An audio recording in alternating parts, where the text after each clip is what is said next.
Addio ai Monti. Farewell, ye mountains, source of waters. Farewell to your varied summits, familiar as the faces of friends. Ye torrents, whose voices have been heard from infancy. Farewell, how melancholy the destiny of one who, bred up amid your scenes, bids you farewell, if voluntarily departing with the hope of future gain at this moment. The dream of wealth loses its attraction, his resolution falters, and he would fain remain with you, were it not for the hope of benefiting you by his prosperity. The more he advances into the level country, the more his view becomes wearied with its uniform extent. The air appears heavy and lifeless.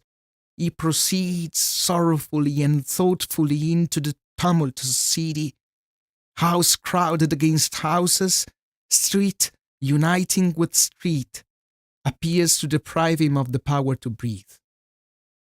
And in front of edifices admired by strangers, he stops to recall, with restless desire, the image of the field and the cottage which had long been the object of his wishes, and which, on his return to his mountains, he will make his own, should he acquire the wealth of which he is in pursuit.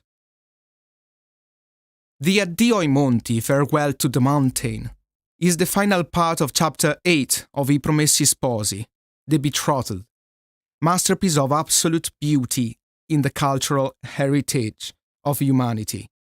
The scene described is the escape of Renzo and Lucia, who, following the plan of Father Cristoforo, leave on a boat directed to the Adda, their hometown, to escape the abuses of Don Rodrigo.